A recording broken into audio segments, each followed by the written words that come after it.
राजकुमार और राजकुमारी के विवाह के बाद राजा दुष्यंत के राज्य में खुशहाली और बढ़ गई। कुछ वर्षों बाद राजकुमारी ने एक सुंदर और स्वस्थ पुत्र को जन्म दिया, जिसका नाम रखा गया विक्रम। विक्रम बचपन से ही असाधारण बुद्धिमत्ता और जिज्ञासा का धनी था। उसकी आंखों में अनोखी चमक थी और वह हर चीज को गहराई से समझने की कोशिश करता था। लोग कहते थे कि वह अपने माता पिता की बुद्धिमत्ता और माता की करुणा का मिश्रण है। विक्रम की बुद्धिमत्ता का पहला परिचय। जब विक्रम केवल 5 वर्ष का था, एक दिन राजमहल में एक विद्वान दरबारी पहेलियां पूछ रहे थे। कोई भी उत्तर नहीं दे पा रहा था। विक्रम ने चुपके से अपनी माँ के पास बैठा सुन रहा था। एक जटिल पहेली थी। वह क्या है जो दिन में छिपता है और रात में चमकता है? सभी दरबारी सोच में पड़ गए। तभी छोटा विक्रम खड़ा हुआ और बोला, तारा, यह दिन में सूरज की रोशनी में छिप जाता है और रात में चमकता है। सभी हैरान रह गए। राजा दुष्यंत ने उसे गले से लगा लिया और कहा, मेरा पोता सच्चा देश रत्न है।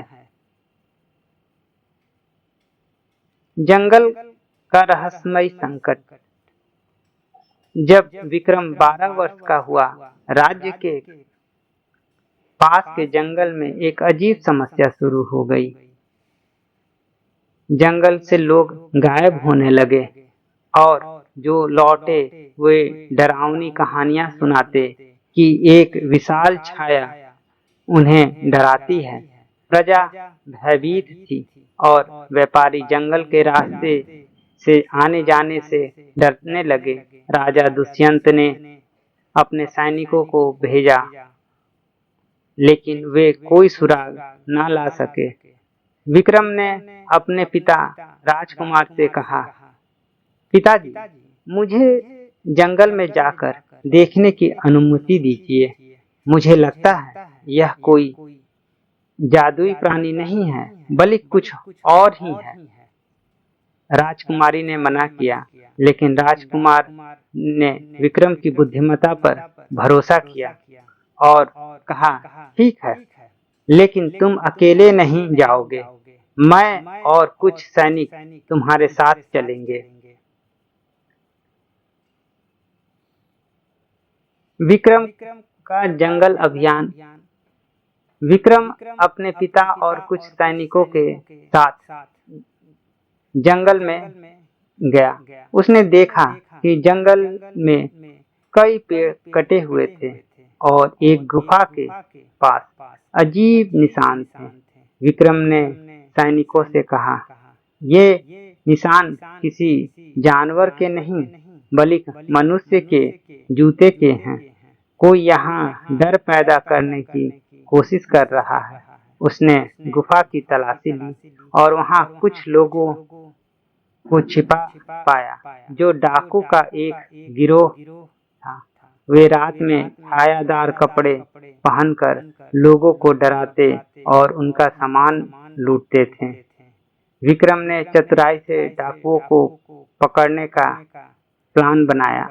उसने सैनिकों को रात में गुफा के चारों ओर छिपने को कहा और खुद एक व्यापारी का भेष बनाकर जंगल में गया। जैसे ही डाकू उसे डराने आए, सैनिकों ने उन्हें घेर लिया। डाकुओं का सरगना पकड़ा गया और उसने कबूल किया कि वे पड़ोसी राज्य से भेजे गए थे ताकि दुष्यंत के राज्य की अर्थव्यवस्था कमजोर हो जाए। विक्रम की नीति और न्याय की चर्चा। विक्रम ने डाकुओं को सजा सुनाने की बजाय उनके सरगना से पूछा, तुम्हें ऐसा करने के लिए किसने कहा? सरगना ने बताया, पड़ोसी राज्य का एक मंत्री इस साजिश के पीछे था। विक्रम ने अपने दादा राजा दुष्यंत को सलाह दी कि युद्ध की बजाय कूटनीति से काम लिया जाए। उसने सुझाव दिया कि पड़ोसी राज्य के राजा को पत्र लिखकर इस साजिश का पर्दाफाश किया जाए और शांति की पेशकश की जाए। राजा दुष्यंत ने ऐसा ही किया। उन्होंने पड़ोसी राजा ने अपने मंत्री को सजा दी और दुष्यंत के साथ व्यापारिक संधि कर ली। विक्रम की इस बुद्धिमानी से दोनों राज्यों में शांति स्थापित हो गई और जंगल फिर से सुरक्षित हो गया। रानी सुभद्रा की चिंता और विक्रम की समझदारी। रानी सुभद्रा को अब भी चिंता थी कि विक्रम की बुद्धिमत्ता कहीं उसे घमंडी न बना दे। एक दिन उसने विक्रम को बुलाकर कहा, बेटा, तुम इतने बुद्धिमान हो, लेकिन बुद्धि के साथ विनम्रता भी जरूरी है। विक्रम ने मुस्कुराकर जवाब दिया, दादी माँ, मेरी बुद्धि मेरे पिता की तरह दूसरों की भलाई के लिए है, न कि घमंड के लिए। मैंने अपनी माँ से सीखा है कि सच्ची ताकत दया और सहानुभूति में है। विक्रम की बुद्धिमत्ता केवल समस्याएं सुलझाने तक ही सीमित नहीं थी। उसने एक बार देखा कि किसान बारिश के मौसम में फसलों को बचाने के लिए परेशान रहते हैं। उसने एक विशेष छतरीनुमा ढांचा बनाया जो खेतों को बारिश से बचाता था और साथ ही पानी को एकत्रित करके सूखे के समय उपयोग करने की सुविधा देता था। इस आविष्कार ने किसानों की जिंदगी आसान कर दी और राज्य की समृद्धि बढ़ गई। विक्रम की बुद्धिमत्ता की कहानी पूरे राज्य में फैल गई। लोग उसे छोटा बुद्धिमान, छोटा विद्वान कहने लगे। राजा दुष्यंत ने गर्व से कहा, मेरा पोता न केवल मेरा उत्तराधिकारी है, बल्कि इस राज्य का भविष्य भी है।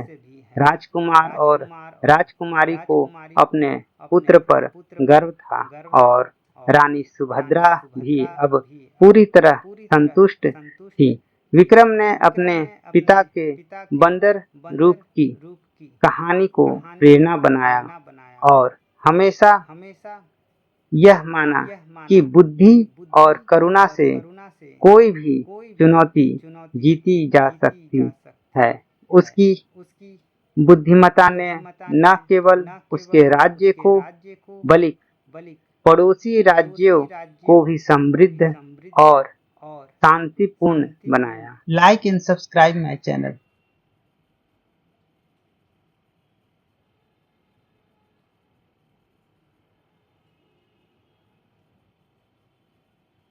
Like and subscribe my channel.